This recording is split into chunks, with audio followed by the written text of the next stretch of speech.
তারাবির নামাজ পড়ি না, তারাবির নামাজের মধ্যে আবার কোরআন তেলাওয়াত, এক খতম কোরআন তেলাওয়াত করা সুন্নাত। অথচ দেখা যায় আমাদের কত জুয়ানরা খতম তারাবি পড়ে না। মাওলার সামনে দাঁড়াইয়া থাকবি নামাজের মধ্যে, ওরে মালিকের সামনে গোলাম একটু হাত বাঁধিয়া দাঁড়াইয়া থাকবি। একটু বেশি সময় মালিকের সামনে দাঁড়াইয়া থাকবা, তাও তুমি পারো না, তোমার এইটাও সহ্য হয় না। একটু মাওলার সামনে দাঁড়াইতে পছন্দ করো না রে গাদা। ওই কিয়ামতের মাঠে 50,000 বছর কিভাবে দাঁড়াইয়া থাকবে আল্লাহ।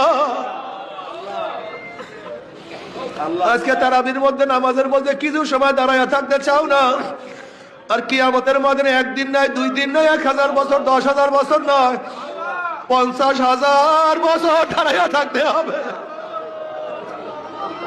আল্লাহ আমাদের সবাইকে মাফ করিয়া দেয়। বাবার কলমটাকে সোজা করো, কলমটাকে ঠিক করার চেষ্টা করো, রিয়া যেন না থাকে। কেবে উম্মুল আমরাজ, কেবে সবচেয়ে খারাপ, নিজেকে মিটায়া দাও। খোদা মুঝসে মুঝকো দূর কর। আল্লাহ তুমি আমাকে ভুলাইয়া দাও, আমি কিছু না।